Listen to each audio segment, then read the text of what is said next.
آج motivational speakers بات کرتے ہیں نا ہزاروں ڈالر لے کر، وہ مولا علی نے فری میں کہی بھی 1400 سال پہلے، کیونکہ وہ فری میں تو ہمیں قدر نہیں ہے، مسئلہ یہی ہے خالی۔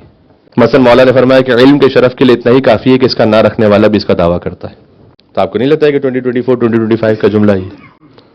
تو آپ کے پاس یقیناً کوئی نہ کوئی ایپ ایسی ہوگی کہ جس میں نہج البلاغہ ہے، اور آپ ایک کام یہ کرنا شروع کریں کہ آپ زندگی میں خالی ایک کوٹیشن امیر المومنین کا، جو تھرڈ پورشن ہے نہج البلاغہ کا، کلمات قصار کا، وہ ایک شارٹ کوٹیشن وہ ڈیلی ایک پڑھنا شروع کریں۔ آئی تھنک 2 منٹس لگیں گے، اس سے زیادہ نہیں۔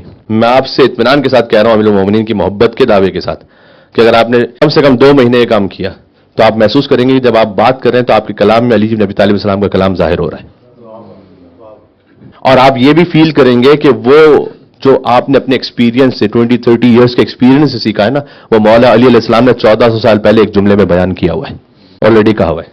آج موٹیویشنل سپیکرز بات کرتے ہیں نا ہزاروں ڈالر لے کر، وہ مولا علی نے فری میں کہی بھی 1400 سال پہلے، کیونکہ وہ فری میں تو ہمیں قدر نہیں ہے، مسئلہ یہی ہے خالی۔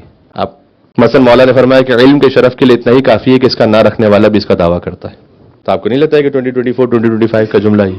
سادہ بات، مولا علیہ السلام کا کلام دعائے کمیل تو ماشاءاللہ ہر سینٹر میں شب جمعہ پڑھی جاتی ہے۔ کیا اس میں آپ کو قرآن کی ایک وہ صفت نظر نہیں آتی؟ قرآن کی ایک صفت ہے، اس کو جتنا بھی پڑھیں، جتنی بھی تلاوت کی جائے تو وہ پرانا نہیں ہوتا۔